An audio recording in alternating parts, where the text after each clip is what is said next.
अस्सलाम वालेकुम dear students, hope so you are fine. Class आज के हम अपने लेक्चर में एक्सरसाइज 1.1 का क्वेश्चन नंबर 5 जो है वो सॉल्व करेंगे। क्वेश्चन नंबर 5 सॉल्व करने से पहले आप लोगों से रिक्वेस्ट है कि आप मेरे चैनल को सब्सक्राइब कर दें ताकि मैं अपने ये वीडियो के थ्रू, अपने लेक्चर्स के थ्रू आपको कंटेंट बुक ग्रेड 9 की जो कंप्लीट बुक है वो सॉल्व करवा सकूँ। जी क्लास, विदाउट टाइम वेस्ट किए हम चलते हैं अपने क्वेश्चन नंबर 5 पर। क्वेश्चन नंबर 5 में क्वेश्चन है give a rational number between the following. Class अगर आपको याद हो तो क्वेश्चन नंबर 4 में हमने भी रैशनल नंबर फाइंड किया था, लेकिन वहाँ पे रैंडमली फाइंड किया था। इन्होंने एग्जैक्ट नहीं था बताया कि आप कौन सा फाइंड करें, वहाँ पर लिख दिया था कोई सा भी रैंडमली आप इन दोनों के दरमियान में जो रैशनल नंबर आ रहा है ना वो बता दें। लेकिन यहाँ पर रैंडम का वर्ड यूज़ नहीं हुआ, तो आप ये बात याद रखें, जहाँ पर रैंडम का वर्ड यूज़ नहीं होता वहाँ पर हमने दोनों वैल्यूज़ दी हुई है ना, इनके दरमियान एवरेज फाइंड करनी होती है, और जो एवरेज आती है इनकी वो हमारा क्या होता है, रैशनल नंबर। चलते हैं पार्ट 1 पर। पार्ट 1 में हमारे पास क्वेश्चन है 1/3 एंड 1/4। ये थोड़ा सा गंदा हो गया इसलिए मैंने नीचे दोबारा लिख दिया, आप देख सकते हैं। अब जी हमने जब रैशनल नंबर फाइंड करना है तो हम लिखेंगे रैशनल नंबर 1/3 एंड 1/4 इज़। तो मैंने अभी भी आपसे कहा है कि जब हम रैशनल नंबर फाइंड करते हैं तो हम इनकी एवरेज फाइंड करते हैं। तो एवरेज फाइंड करने के लिए हमने इनको 2 पे डिवाइड करना होता है और इन दोनों को आपस में प्लस करना होता है। Clear class? ये देख लें, 1/2 हम साथ ऐसे ही लिखेंगे। इन दोनों का जब हम एलसीएम लेंगे तो एलसीएम में 3 और 4 दोनों ही लिखेंगे, क्योंकि दोनों ही डिफरेंट है ना, दोनों एक टेबल पे नहीं आती, इसलिए हमने दोनों लिख दिए। देखिए इसके नीचे 3 है, 4 नहीं है, तो 4 1 के साथ मल्टीप्लाई होगा तो आ जाएगा 4 1 ज़ा 4। अब इसके नीचे 4 है लेकिन 3 नहीं है, तो ये 3 के साथ मल्टीप्लाई होगा तो 3 1 ज़ा 3। ये बेसिक चीज़ है एलसीएम, ये तो आपको आता होगा ना। यहाँ पर देखिए क्लास, 4 में 3 ऐड करो तो आपके पास आ जाएगा 7, 4 3 ज़ा आ जाएगा 12। अब यहाँ पर देखिए 7 1 ज़ा 7 और 12 2 ज़ा आ जाएगा 24 आपके पास। ये देख लें, और आपके पास इस पार्ट 1 की जो एवरेज है वो क्या आ रही है, जो रैशनल नंबर 7/24। क्लियर? कितना आसान था। अब चलते हैं जी हम अपने क्वेश्चन नंबर 2 पर। हमारा जो इस क्वेश्चन का पार्ट 2 है उसमें भी सेम आपने यही करना है, आपने लिखना है rational number between 5 and 6 5/6 and 11/12 is. ठीक है, ये लिखने के बाद हम सेम वैसे ही हम इसकी क्या फाइंड करेंगे, एवरेज फाइंड करने के लिए हमने 1/2 के साथ इनको डिवाइड करना होता है। 5/6 को 11/12 के साथ क्या कर ले, प्लस कर ले। सिंपल फिर क्लास आप चलें यहाँ पर 1/2 लिखें, ये वाला सेम नीचे आ जाएगा। यहाँ पर हम इनका एलसीएम लेंगे तो 12 सिर्फ लिखेंगे, जिस तरह हमने पिछले सवाल में किया था कि 3 और 4 दोनों लिख लिए थे। यहाँ पर देखें जस्ट हम 12 लिखेंगे, क्योंकि 6 जो है वो 12 के टेबल के अंदर क्या हो जाता है, कवर। क्लियर? वो 12 के टेबल के अंदर क्या हो जाएगा, कवर, इसलिए हम यहाँ पर 12 लिखा रहने देंगे।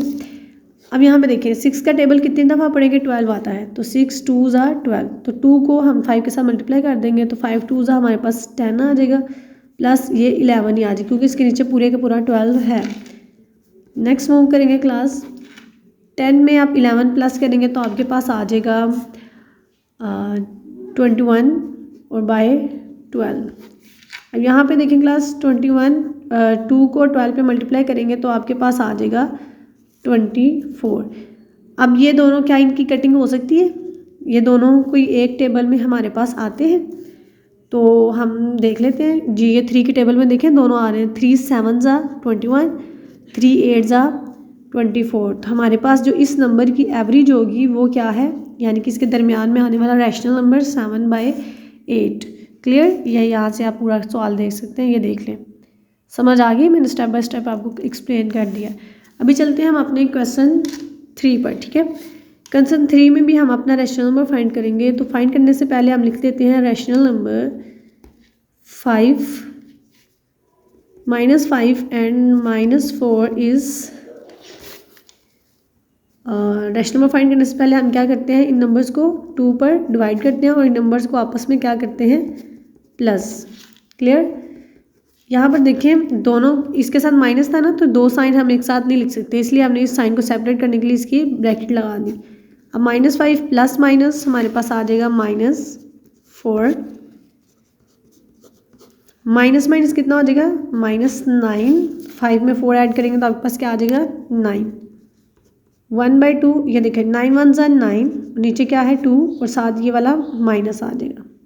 क्लियर, ये देख लें क्लास, ये हमारा क्वेश्चन नंबर 5 सॉल्व हो गया है। अब हम चलते हैं अपने क्वेश्चन नंबर 6 पर। डियर स्टूडेंट्स, हमारे पास क्वेश्चन नंबर 6 है, give any 2 irrational number between the following. हमने इन दोनों के दरमियान में कोई से भी दो जो नंबर है ना इरेशनल नंबर, वो बताने हैं कि इन दोनों के दरमियान कौन से ऐसे इरेशनल नंबर आ रहे हैं वो बताएं। तो सबसे पहले जब हमने किसी नंबर का इरेशनल नंबर फाइंड करने होते हैं ना, तो हमने इन दोनों नंबर्स का पहले क्या लेना होता है, स्क्वायर। ठीक है, इनका जिसका ये परफेक्ट स्क्वायर होते हैं ना, वो नंबर लेना होता है। आपने ये बात याद रखनी है, जब भी आपने किसी भी नंबर का इरेशनल नंबर फाइंड करना है तो आपने सिंपली ये जो दिया गया है ना, अब ये देखें 3 है, तो 3 इसका स्क्वायर होता है, 3 का स्क्वायर क्या होता है, 3 का स्क्वायर होता है 9। ठीक है, इस बात को याद रखना है। फिर ये 4 है, तो 4 का स्क्वायर क्या होता है 16। अब देखें ये दो नंबर आ गए हमारे पास 9 और 16, ये हमने कहाँ से फाइंड आउट किए, इनका हमने स्क्वायर रूट लिया। ठीक है, इनका स्क्वायर लिया। अब इनका स्क्वायर, इसका 3 का स्क्वायर है 9 और 4 का स्क्वायर है 16। अब हमने इसका इरेशनल नंबर फाइंड करना है ना। इरेशनल नंबर वो ऐसा भी इरेशनल नंबर होता है जिसका कोई परफेक्ट स्क्वायर नहीं होता। तो अब हम 9 और 16 के दरमियान हमारे पास कौन कौन से नंबर आ रहे हैं, हमारे पास आ रहा है 10, 11, 12, 13, 14 और 15। ठीक है, इनमें से हम कोई से भी दो नंबर जो है ना, आप अपनी मर्जी से कोई से भी यहाँ पर दो नंबर जो है वो लिख सकते हैं। ठीक है, मैं लिख देती हूँ 11 स्क्वायर रूट। आपने जब भी रैशनल का नंबर लिखना है उसको आपने स्क्वायर रूट के अंदर लिखना है। ठीक है, तो अगर हम 9 और 16 लिखते हैं तो वो तो उसका तो परफेक्ट स्क्वायर हो जाएगा, वो तो कैंसिल हो जाएगा स्क्वायर रूट, और वो इरेशनल से रैशनल में या नेचुरल नंबर में चला जाएगा। ठीक है, लेकिन यहाँ पर देखें 9 और 16 के दरमियान में जो बचने वाले नंबर थे वो हमने यहाँ पर राइट कर लिए 10 to 15। तो इन दोनों के दरमियान में आने वाले कोई से भी आप ये वाले दो नंबर इन दोनों में से, इन सारे नंबर्स में से चूज़ कर सकते हैं। तो एक मैंने 11 ले लिया और एक मैं 13 ले लूँगी। देखें क्लियर, आसान हो गया क्लास, बहुत ही इजी क्वेश्चन था। अब हम पार्ट 2 पे चलते हैं। पार्ट 2 में भी सेम आपने 10 का जो है वो स्क्वायर लेना है तो वो आ जाएगा 100, और उसी तरह आपने 11 का जब स्क्वायर लेना है तो वो आ जाएगा 121। ठीक है, ये आप अपने कैलकुलेटर से भी फाइंड आउट कर सकते हैं कि इनके स्क्वायर की वैल्यू क्या होगी आपके पास। अब देखें 100 और 121 के दरमियान आपके पास 121 वर्ड्स हैं। ठीक है, उनमें से कोई से भी दो जो है वो आप अपने इरेशनल नंबर के तौर पर लिख सकते हैं। तो मैं 103 लिख देती हूँ और मैं एक जो नंबर है वो 113 लिख देती हूँ, ये ले। ठीक है, इन दोनों के दरमियान में आने वाली जितनी भी काउंटिंग होगी ना, उनमें से कोई भी आप अपनी मर्जी के कोई भी दो वर्ड लेकर उनके ऊपर स्क्वायर रूट डालकर बता सकते हैं कि इन दोनों के दरमियान में आने वाले इरेशनल नंबर ये हैं। क्लियर, देन क्लास चलते हैं हम अपने पार्ट 3 पर। पार्ट 3 में देखें 19 है, तो 19 का स्क्वायर फाइंड आउट करने के लिए आप सिंपली जो है वो कैलकुलेटर यूज़ करें, या आप इस तरह से मल्टीप्लाई करके भी फाइंड कर सकते हैं। जी क्लास, मैंने मल्टीप्लाई करके फाइंड किया है, आप अपने कैलकुलेटर से फाइंड कर सकते हैं। 9 का जो स्क्वायर है वो होता है 361 और 20 का जो आपके पास स्क्वायर है वो होता है 400। ठीक है, अब देखें 361 और 400 के दरमियान में आने वाले तकरीबन 39 वर्ड्स होते हैं। कितने, 39 वर्ड्स। आप उन 39 वर्ड में से कोई से भी यहाँ पर दो इरेशनल नंबर के तौर पर लिख सकते हैं। तो एक मैं लिख दूँगी 370 और एक हम लिख देते हैं जी आपके लिए इन दोनों के दरमियान में आने वाला कोई सा भी वर्ड 389 लिख देते हैं। ठीक है, ये ले, ये क्वेश्चन नंबर 6 जो है वो हमने सॉल्व कर लिया है। अगर आपको कोई भी पॉइंट समझ नहीं आ रहा, किसी पॉइंट में भी कोई मसला है या कन्फ्यूजन है या मैं सॉल्व नहीं आपको सही से एक्सप्लेन कर पा रही, तो आप कमेंट में मुझे बता दें, मैं वो पार्ट आपको दोबारा से एक्सप्लेन कर दूँगी। जी स्टूडेंट्स, अभी हम चलते हैं अपने क्वेश्चन नंबर 7 पर। डियर स्टूडेंट्स, क्वेश्चन नंबर 7 में उन्होंने हमसे कहा है convert the following recurring decimals into rational number in the form of p and q। ठीक है, जहाँ पर आपके पास जो q है वो इंटीजर्स नंबर है। यहाँ पर देखिए क्लास, उन्होंने एक वर्ड यूज़ किया है रिकरिंग, तो इनके ऊपर हम अपने क्वेश्चंस के ऊपर भी देख सकते हैं, उनके ऊपर एक बार लगी हुई है। तो बार का मतलब होता है कि ये क्वेश्चन स्टॉप नहीं है, इसके आगे 5 5 5 5 जो है ना, इस तरह से वो चलता जा रहा है। समझ आ गई, रिकरिंग का भी और इस बार का एक ही मतलब है कि ये जो वर्ड है 5 जिसके ऊपर ये बार लगी होती है ना, उसका मतलब होता है ये आगे आगे चलता जा रहा है। ठीक है, अब क्वेश्चन को सॉल्व करने की तरफ हम चलते हैं। हम इसको सबसे पहले लेट करते हैं। ठीक है, लेट इस क्वेश्चन का हम x के इक्वल रखते हैं, x इक्वल 0.5।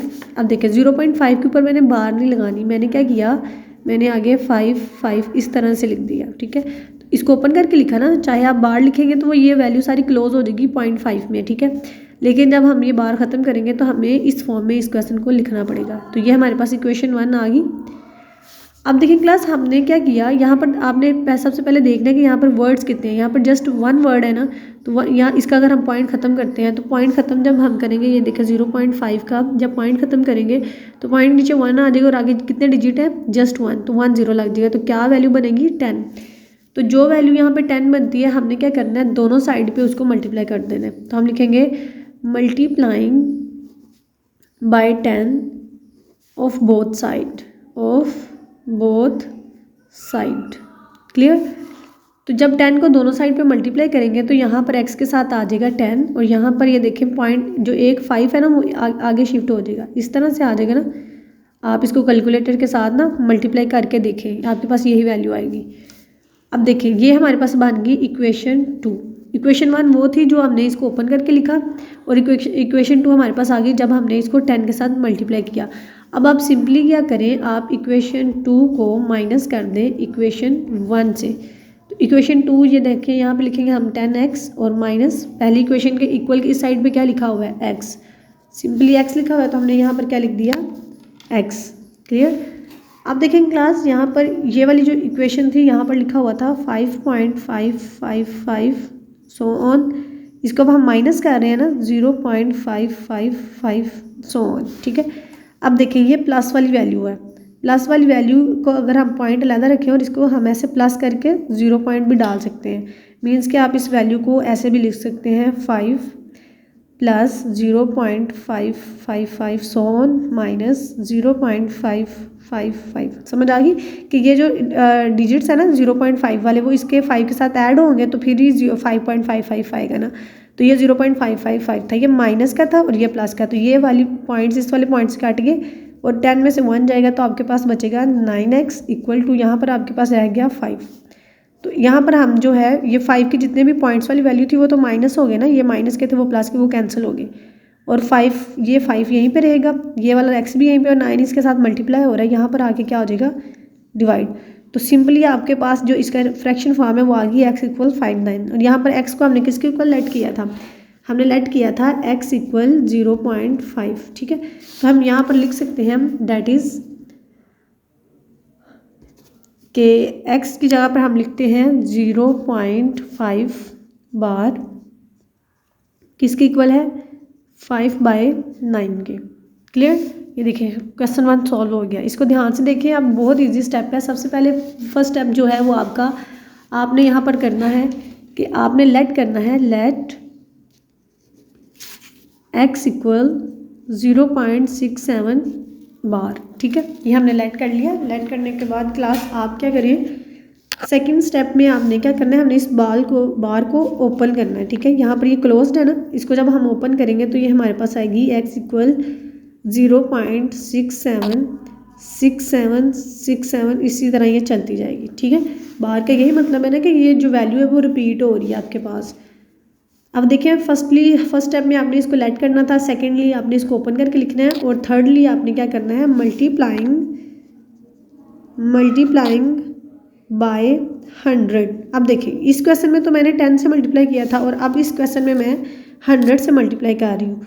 क्यों, क्योंकि देखिए इसका जो डेसिमल पॉइंट है, जब हम इसका पॉइंट खत्म करेंगे तो यहाँ पर क्या वैल्यू आएगी, 100 की, इसलिए हम इसको 100 से सोल्व करेंगे of both side.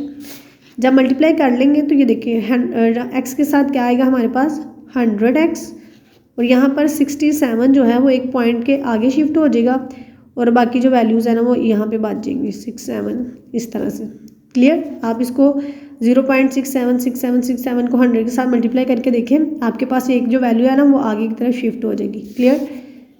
Next class अब हमने जो थर्ड स्टेप में करना है वो क्या करना है, इक्वेशन 2 को इक्वेशन 1 से माइनस कर देना है। तो ये जो हमने मल्टीप्लाई करके बनाई है ना, ये हमारे पास इक्वेशन 2 है, और ये जो हमने बार को ओपन करके लिखा था ये हमारे पास इक्वेशन 1 थी।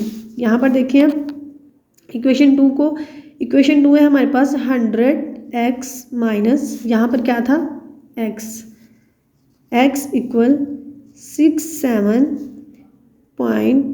ये देखो मैंने आपसे कहा था ना कि आप इसमें प्लस भी करके लिख सकते हैं 0.6767 so on minus 0.676767 so on. ठीक है, ये देखिए इक्वेशन 1 में यहाँ पर हमारे पास क्या था 0.6767, तो वो मैंने इसको माइनस करना है 0.6767 को, और इक्वेशन 1 जो 2 थी उसमें 67.67 था, तो ये पॉइंट वाली वैल्यू हम इसके साथ इस तरह भी लिख सकते हैं ना कि ये इसके साथ प्लस हो रही है।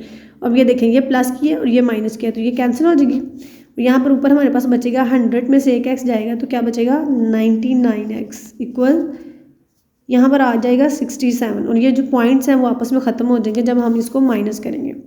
तो x इक्वल हमारे पास आ जाएगा 67 भी इधर ही, x भी इधर ही, 67 भी इधर ही, ये 99 इधर मल्टीप्लाई हो रहा है तो इधर आएगा तो क्या हो जाएगा डिवाइड। तो ये हमने क्या फाइंड की फ्रैक्शन फॉर्म किसके दरमियान, ये देखें 0.67 की ये हमने क्या बनाई है फ्रैक्शन फॉर्म। तो हम यहाँ पर x हमने क्या ऐड किया था 0.67, तो हम इसको इस तरह से लिख सकते हैं ना कि 0.67 बार इक्वल टू 67/99, ये इसकी क्या आ गई फ्रैक्शन फॉर्म। क्लियर। अभी हम अपनी इस वीडियो के लास्ट पार्ट पे चलते हैं। लास्ट क्वेश्चन है हमारे पास, इसको भी हम लेट करते हैं, लेट x इक्वल 1.34 बार। ठीक है, जब ये बार है तो हम इसको जब ओपन करके लिखेंगे तो ये हमारे पास आ जाएगा 1.343434 सो ऑन, चलता जाएगा। क्लियर। इसी तरह यहाँ पर देखें क्लास, ये जब ये चलता जाएगा तो यहाँ पर हम लिख सकते हैं इसको अब हम क्या करेंगे मल्टीप्लाई। ठीक है, क्या करना है आपने इसको मल्टीप्लाई, किसके साथ मल्टीप्लाई करेंगे 100 के साथ, किसके साथ मल्टीप्लाई करेंगे 100 के साथ, मल्टीप्लाइंग बाय 100 का क्यों चूज़ किया है क्योंकि जब आप इसका डेसिमल पॉइंट ख़त्म करेंगे तो क्या वैल्यू आएगी 100। क्लियर, क्या वैल्यू आएगी आपके पास 100 की। तो यहाँ पे देखिए जब इसको हम 100 के साथ मल्टीप्लाई करेंगे तो आपके पास क्वेश्चन आ जाएगा 100x इक्वल 134.34 ये इस तरह से चलता रहेगा। आप कैलकुलेटर के साथ इसको मल्टीप्लाई करके देखें, आपके पास क्या आंसर आएगा। ये देखिए ये 1 तो पहले ही पॉइंट किस तरफ है ना डेसिमल से बाहर है, तो जब आप डेसिमल को मल्टीप्लाई करेंगे ना 34 का, जब ये 34 मल्टीप्लाई 100 के साथ तो ये जो 34 है ना ये भी पॉइंट की यहाँ पर शिफ्ट हो जाएगा, तो अब आपके पास वैल्यू क्या बन जाएगी 134। क्लियर।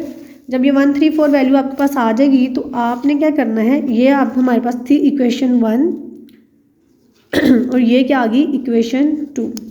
अब सिंपली हम क्या करेंगे इक्वेशन 2 को माइनस करेंगे इक्वेशन 1 से।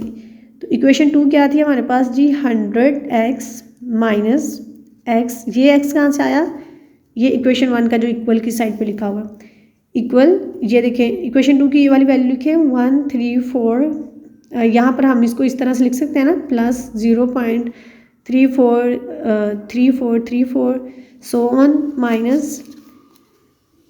माइनस हो जाएगा, तो यहाँ पर आ जाएगा जी 1.343434। तो अब ये देखिए हमने क्या किया स्टूडेंट्स, देखें जैसे इसका पॉइंट्स हमने अलग कर दिया तो वैसे इसका पॉइंट्स भी तो इससे अलग हो सकता है ना, यानी कि हम इसको लिख सकते हैं ये 100 में से x माइनस होगा तो बचेगा 99x इक्वल यहाँ पे है 134 प्लस 0.3434 सो ऑन, यहाँ पर वैल्यू आपके पास आ जाएगी -1, इसका हमने -1 सेपरेट कर लिया और इसको जो है इसकी जो पॉइंट्स वाली वैल्यू है उसको हमने अलग लिख दिया 0.34 माइनस होगा 3434 सो ऑन। ठीक है, अब ये देखिए ये माइनस वाली थी और ये प्लस वाली है तो ये कैंसिल हो जाएगी इस ये वाली वैल्यू इस वैल्यू में से, तो पीछे क्या बचेगा -1, तो 134 में से -1 माइनस होगा तो आपके पास आ जाएगा 133। ठीक है, यहाँ पर है 99x। अब देखें x यहीं पे रहेगा और 133 के ये यहाँ पर मल्टीप्लाई हो रहा है ना 99, इधर आके क्या आ जाएगा डिवाइड, तो ये आपके पास क्या आ गई इस क्वेश्चन की आपके पास ये रैशनल फॉर्म आ गई। तो क्लास ये था हमारा आज का लेक्चर, उम्मीद है कि आपको समझ आई होगी। अगर किसी भी पॉइंट की किसी भी पार्ट की आपको समझ नहीं आई, कोई भी पॉइंट जो है वो मेरे से क्लियर नहीं हुआ तो आप मुझे कमेंट में बता दें, मैं वो आपको दोबारा से एक्सप्लेन कर दूँगी। और क्लास आपसे रिक्वेस्ट है कि आप मेरे चैनल को सब्सक्राइब कर दें और मेरे चैनल पर बने रहें ताकि मैं अपने चैनल के थ्रू आपके कंप्लीट बुक के जो लेक्चर्स हैं वो अपलोड कर सकूँ और आप तक ये ईजी मेथड के थ्रू आपको सॉल्व करवा सकूँ।